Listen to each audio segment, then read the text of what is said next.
কান্না করছি আর কি, যে আসলে আমি বাদ পড়ে গেলাম। আমার এরকম খেলা, আমার পাসপোর্টের জন্য আমি বাদ পড়ে গেছিলাম, পাসপোর্ট ছিল না দেখে। তারপরে আমি কিছু একটা মানে করতেই হবে, ন্যাশনালি বাংলাদেশ ন্যাশনালি আমি খেলবই, জেদ ছিল আমার। দিনাজপুরের জনি এখন পুরো বাংলাদেশের। মালদ্বীপকে করিয়ে দিয়েছে চুপ।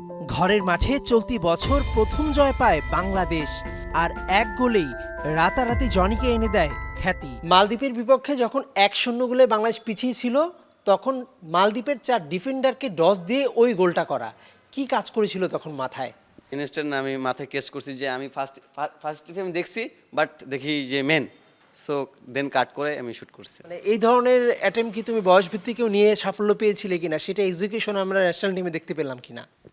জি হ্যাঁ, বয়স ভিত্তিকে কিন্তু আমার গোল আছে আন্ডার 19-এ এবং বাহারাইনে, সো সেম ক্যাটাগরি আর কি, ডোজ করে আর কি গোল করা। ওই গোলের পরে কারো কল পেয়েছো? ডেফিনেটলি অনেকজন ফোন দিছে, বন্ধু বান্ধব থেকে শুরু করে আমার ইনস্টাগ্রাম পেজ থেকে শুরু করে ফ্যামিলি এবং দিনাজপুর জেলা সবাই অনেক অনেক অনেক ফোন করছে।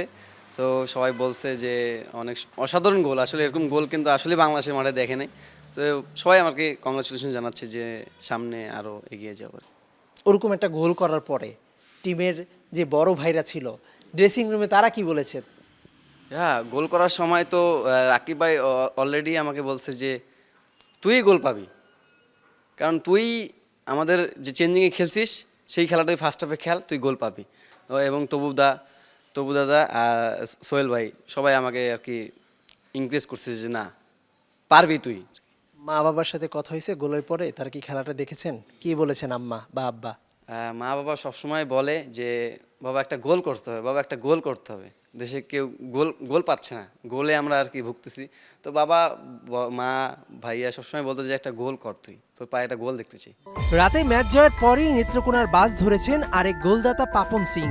এক গোলের ড্রয়ের পর ম্যাচের ইনজুরি টাইমে তার গোলেই যে বছরের শেষ ম্যাচটায় জয় পায় বাংলাদেশ। কোচে আমাকে যে ডিউটি দিয়েছিল সেই ডিউটি পালন করেছি এবং গোল পেয়েছি আর কি। আমি নিজে আরো পরিশ্রম করে ন্যাশনাল টিমে জায়গা করে নিব, বেস্ট 11-এ। মাঠে যতটুকু সময় পাই চেষ্টা করি নিজের বেস্ট দেওয়ার জন্য আর কি। জনি পাপন দুজনেই জেনারেশন জির ফুটবলার।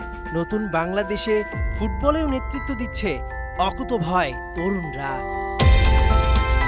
মেহেদী নাইম, একাত্তর।